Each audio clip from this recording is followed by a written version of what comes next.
तो यहाँ तक हमने देखा था कि ये जो एक्सोक्राइन ग्लैंड्स होते हैं, these exocrine glands are also called as ducted glands.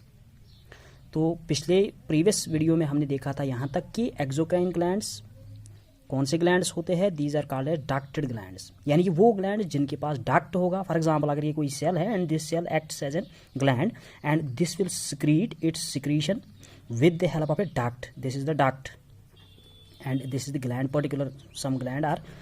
तो एग्जाम्पल के तौर पर अगर हम यहाँ पे देखेंगे, फॉर एग्जाम्पल स्वेट ग्लैंड, या और भी बहुत सारे ग्लैंड्स होते हैं, गैस्ट्रिक ग्लैंड्स होते हैं, सेल्वरी ग्लैंड्स होते हैं, तो कोई भी ग्लैंड ये हो सकता है, but this gland contains here a particular duct through which the particular chemical compound will be secreted, will be liberated through this duct.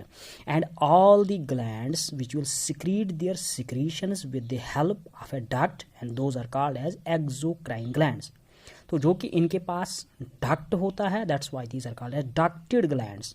तो डक्टेड ग्लैंड्स अब क्यों कहा जाता है इनको, because they contain the duct through which the secretion, chemical secretion will be secreted with the help of these ducts. So this is here called. लेकिन example के तौर पर अगर हम देखेंगे, examples of the exocrine glands are, बहुत सारे examples होंगे। Salivary glands, salivary glands, and second one is sweat glands, and the third one is gastric glands. तो बहुत सारे ग्लैंड्स यहाँ पे, सेलिवरी ग्लैंड्स याद रखो, sweat glands and gastric glands. So this is regarding the exocrine glands. Now what are exocrine glands? Exocrine glands are those glands which will secrete the secretion with the help of ducts, and that's why these exocrine glands are also called as ducted glands. So what are the examples of these exocrine glands? So there are different examples of these exocrine glands. One is called as salivary gland, sweat gland, and gastric gland. So this is regarding the one type of a gland, and that's called as exocrine gland. Now the second type of gland, that's called as endocrine gland. तो endocrine gland अगर हम देखेंगे, these are also called as ductless glands. तो इसका opposite, exocrine का opposite that is endocrine. अब ये ductless glands कौन से ग्लैंड्स होंगे? For example, if it is here a particular cell और ए पर्टिकुलर टिश्यू और एन ऑर्गन दैट में act as a gland, and this gland will secrete now some secretion directly into the blood. तो ये इसमें कोई भी duct नहीं होगा, ये सिक्रीट अपनी सिक्रीशन करेगा, लेकिन वो सिक्रीशन कहाँ डायरेक्टली जाएगी? वो ब्लड में डायरेक्टली से जाएगी। अगर ये ब्लड है तो वो ब्लड में डायरेक्टली से जाएगी, and with the help of blood, तो blood transports that chemical from one part of the body to another part of the body. So this is called as endocrine gland. So endocrine glands are called as ductless glands because these glands do not have any duct. These will directly secrete their secretion into the blood. And circulation में आपने पढ़ा होगा कि जो भी blood है वो transport करता है, ज़्यादा से ज़्यादा 7th में आपने पढ़ा है. तो उस ट्रांसपोर्ट की वजह से यहाँ पे ये chemicals which are secreted by the endocrine glands are to be secreted and transported from one part to another part of the body. तो इसमें भी अगर हम देखेंगे, अगरचे हम स्टडी करेंगे यहाँ पे एक्सोक्राइन ग्लैंड्स को, अगर हम स्टडी करेंगे एक्सोक्राइन ग्लैंड्स को, and that study of exocrine glands is called as endocrinology. तो अब एंडोक्रोनोलॉजी की अगर हम बात करेंगे, endocrinology simply means study of endocrine glands. अब यही एंडोक्राइन ग्लैंड्स जो है सारे मिलाकर के एक सिस्टम बनाएंगे.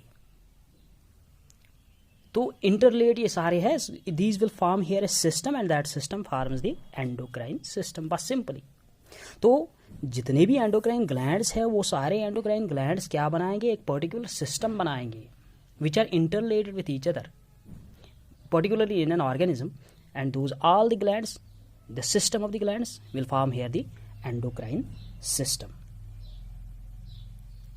तो endocrine glands will secrete the chemical substance and that chemical substance here called as hormones. And exocrine glands will secrete the chemical substance and that chemical substance is called as here, those are called as enzymes. तो enzymes particularly exocrine gland से secrete होंगे, and endocrine glands will secrete hormones. These are also the chemical substances, and enzymes are also the chemical substances. And what are the difference between these two, and we will discuss it later on in the next video. And there are different examples for the endocrine glands. तो बहुत सारे examples है endocrine gland के. One is here, that is the most important, that's called as pituitary gland. That's called as pituitary gland. And second one is thyroid gland, adrenal glands, etc. तो endocrine glands कौन से glands होते हैं? Endocrine glands are the ductless glands because these glands do not have duct. They can directly throw their secretion into the blood of an organism. That's why these are called as ductless glands. और अगर हम study करेंगे endocrine glands को, that's called as endocrinology, and these all the glands, endocrine glands will form a system, and that system is called as endocrine system. And we have here topic that is here endocrine system. So there are different examples for the endocrine glands. Pituitary gland, that's the important one, that's called as master gland, and another one that's called as thyroid gland, another one that's called as adrenal gland. So we will discuss all these glands one by one because our topic is endocrine system. We have to discuss these all the glands. Now we will discuss here the third one, that's called as heterocrine glands.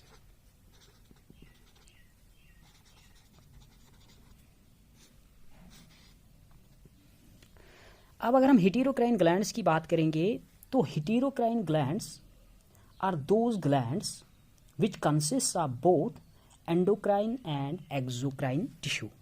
So which consists of both those glands which consists of both exocrine and endocrine tissues.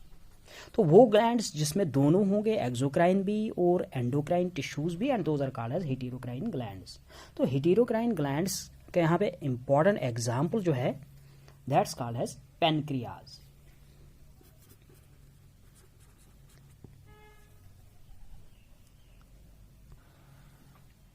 This pancreas contains here two parts.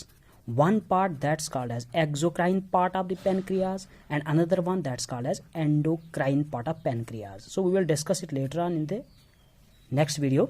But exocrine gland of pancreas will secrete here the trypsin. अगर आपको याद होगा 7th में आपने पढ़ा था trypsin, amylase, these are some enzymes which are to be secreted during the digestion. So trypsin, amylase, lipase.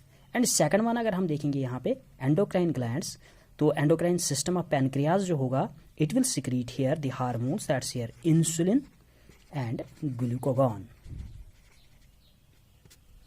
तो pancreas एक ऐसा ग्लैंड है जो कि एक्ट करेगा as heterocrine gland because pancreas consist of both the gland.